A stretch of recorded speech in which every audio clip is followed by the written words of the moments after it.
Hi. To begin releasing the neck in this very simple practice, I'm going to encourage you to perch yourself up on something like a bolster or a blanket or a meditation cushion. And then let's get started. So to begin, we'll take a full breath in through our nose and exhale out through our nose. And as you exhale out, just relax your shoulders a little bit more down your back. We'll begin by turning our heads to the right. So you'll feel a little bit of a stretch through the left side of your neck. Very gentle. And then notice, do you feel any tugging or pulling in the back of your upper trapezius muscles, the levator scapula? And then slowly return to center. And let's go to the other side. Turning your head to the left over the shoulder. And noticing where you feel this in your body and bringing it back through center. Now this time we're going to do the same turning, but we're going to imagine that we're turning from the very top of our head.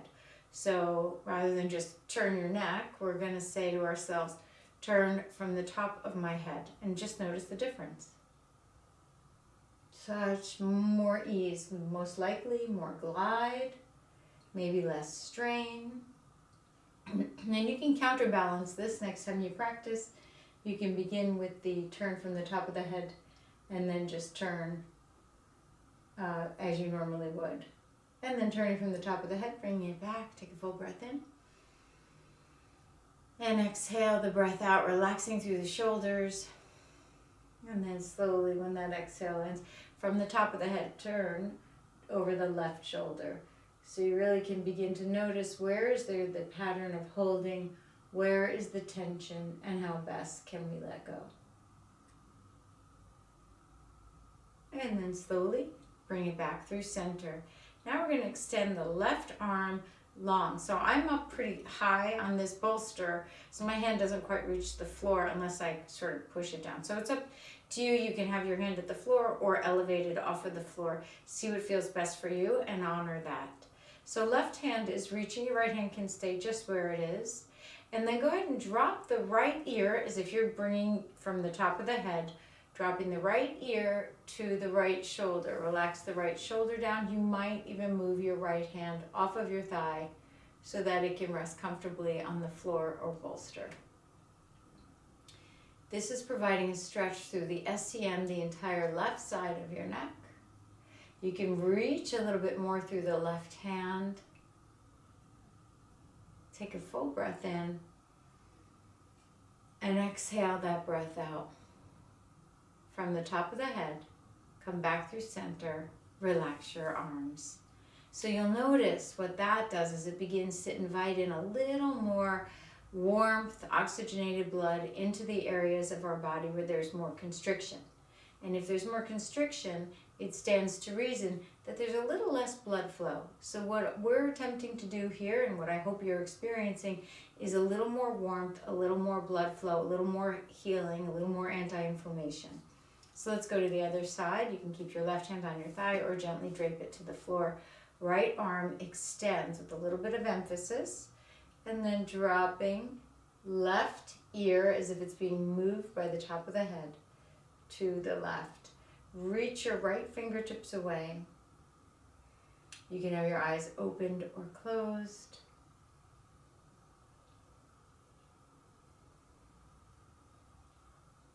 Really feeling into it. So the stretch should feel therapeutic, but not blow you out of the water, if that makes sense. So not too intense, but just intense enough to get the job done. We're going to take 2 more breaths here.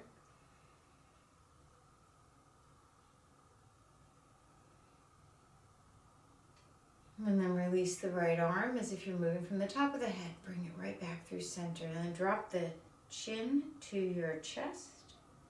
Pause. Relax the forehead. Then chin back to neutral as if you're moving from the top of the head. Very gently just moving your chin upward. Could be 10 degrees. Could be 20 or 30. Wouldn't go all the way back, but you just want to get a little range of motion going there. And then back through center one more time, dropping forward.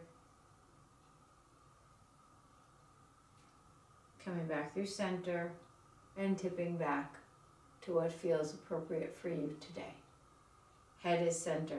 And we're going to turn our head again. We're going to drop that right ear to the right. You can extend the left arm out, and then this time we're just going to turn. So we have this sort of the right ear going right to the right shoulder, almost like in a plumb line. This time we're just going to draw the chin, the left side of your chin, over to look at the right knee. So you're kind of cascading your head downward, and that's going to change where you'll feel this stretch. Breathe with and into it. Relaxing anything in the face, jaw, forehead, scalp that may be tensing. As we go to release the neck, other parts of the upper body structure tend to grip because they think there's a reason why the neck's been gripping, and the neck stopped gripping, so then they take it up. So what we want to encourage is a complete integral releasing. And then slowly bring it up through center, relaxing, placing that left hand on your thigh. Take a full breath in here. Nice, and exhale that breath out through your nose. And now we're going to extend that right arm. Drop that left ear as if the top of the head was being moved. And then once you get that, go ahead and turn the right side of your chin towards your left knee. And that continue the right hand reaching. So it moves the stretch. Can you feel that? It's moving a little bit more in the front, trying to delicately access the SCM. Good. And the scalenes are still getting a nice little rinse here. We'll take 3 more breaths.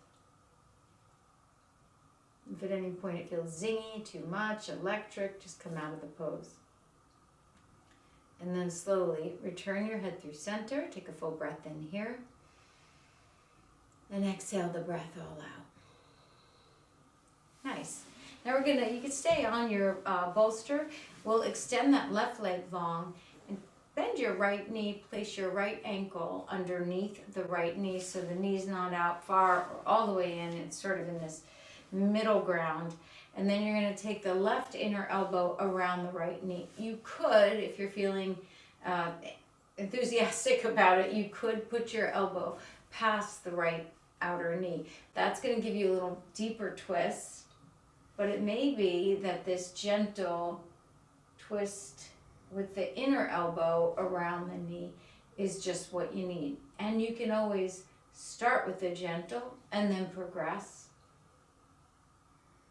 to the knee and elbow on the outside. And then slowly turn your head towards the right. You don't always have to go too far, just far enough that you can feel that there's a twist in the upper back. So sometimes the neck and shoulders hold a lot because our upper back is also quite tense. So this is a way to say, okay, we're going to let go there. Keep pressure pressing through the left heel. So the extended leg, you want to continue to push that forward. And we're going to take 2 more breaths here through the nose and out through the nose. And then keep the pose, but turn your head to look at your left toes. So you're now kind of combining things, right? We've got the twist and the head drop. Drop the chin a little bit. And then slowly unwind the whole thing. Knees can bend, both of them for a moment. Take a breath in. And exhale, that breath is out. Very good. Keep that left knee bent, left foot underneath it, left ankle underneath it, right leg is extended. And again, you can start with the inner elbow of the right arm, left hand, tented fingers behind you, or you can even put the outer, the arm, elbow, and the outer knee. So you get to pick. If you pick something that's gone too far, go back to where you were. Press through the right heel. Continue to turn and breathe.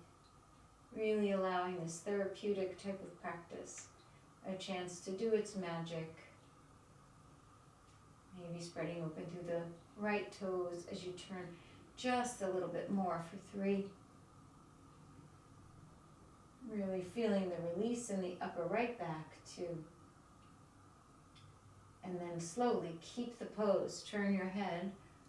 Dropping chin, you're looking over to the right toes.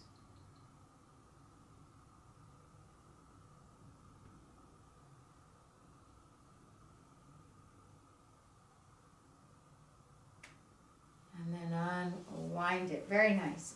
And finally, we're going to sit with the soles of our feet together. You can have your hands behind you on the bolster if they're there. You could have them in front of you.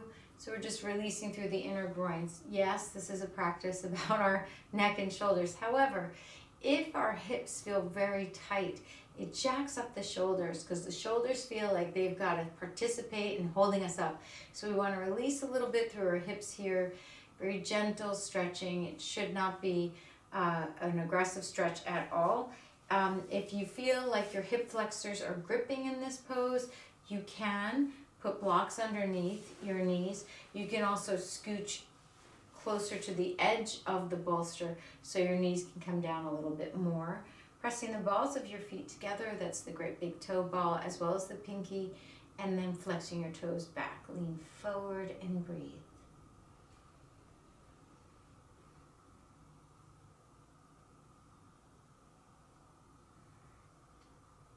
Three more here.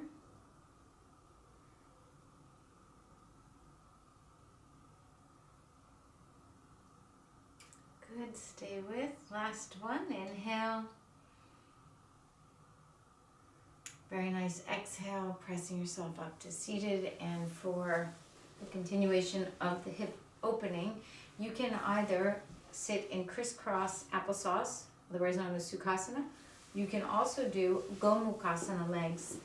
I'd recommend you stay seated on something as you do this. Right leg is either out in front or on top of the left. And in Gomukhasana, you're trying to attain knee over knee. So it's different than Agni Stambhasana, but it's an excellent pose to release piriformis, glutes, and therefore hips.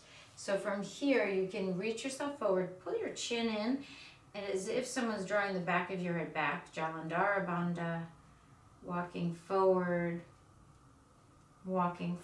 till you really feel, that's the stretch. Like right there is where you need to release. You could bend your elbows and place them on the floor. If you go all the way down and hook your chin on your knee, this is okay, as long as it's not forced. So feel what your body is really craving today, and that is what I recommend you offer to you.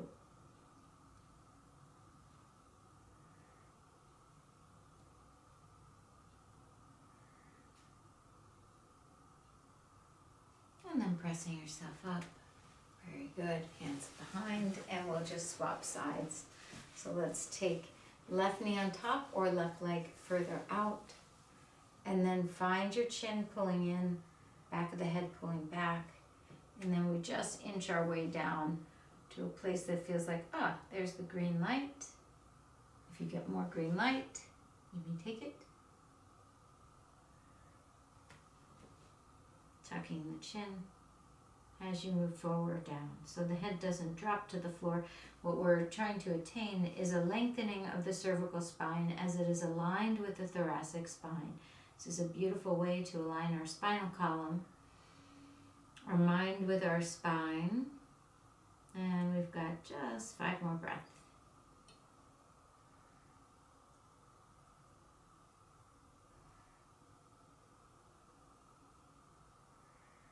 Letting the hips release and really embodying our own hips so the shoulders can let go. And then press yourself up to seated. Very nice. We're going to have both legs long behind us. Take your hands, tented fingers behind you, and then externally rotate through your shoulders so you're opening through the collarbones.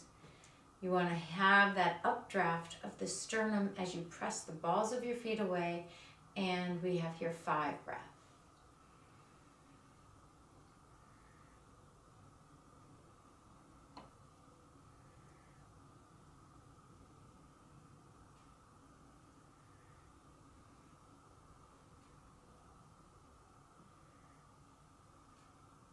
Very nicely done. And when you complete that, you'll bend both knees. You can lay on the floor. You can take a blanket or a bolster if you have it and lay over it so that the tops of your shoulders make their way to the floor.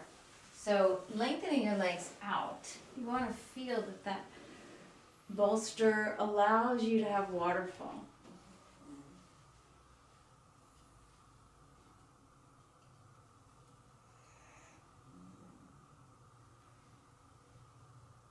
You can interlace your hands or hold the back of your skull with your elbows bent out wide. For Shavasana, we're opening up through the chest here.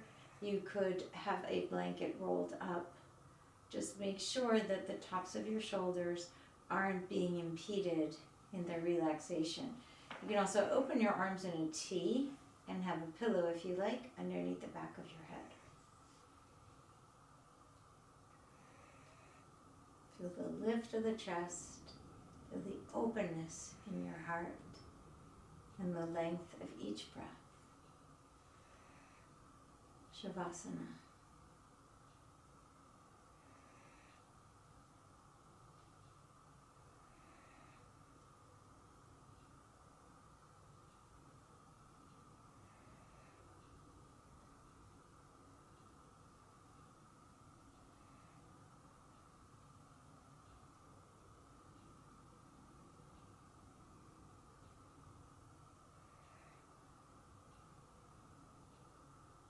And then when you're ready, you'll bend both knees, tip over to one side, press down so you can come up to seated, comfortable seated position, and namaste. Thank you so much for practicing with me. I'll see you next time.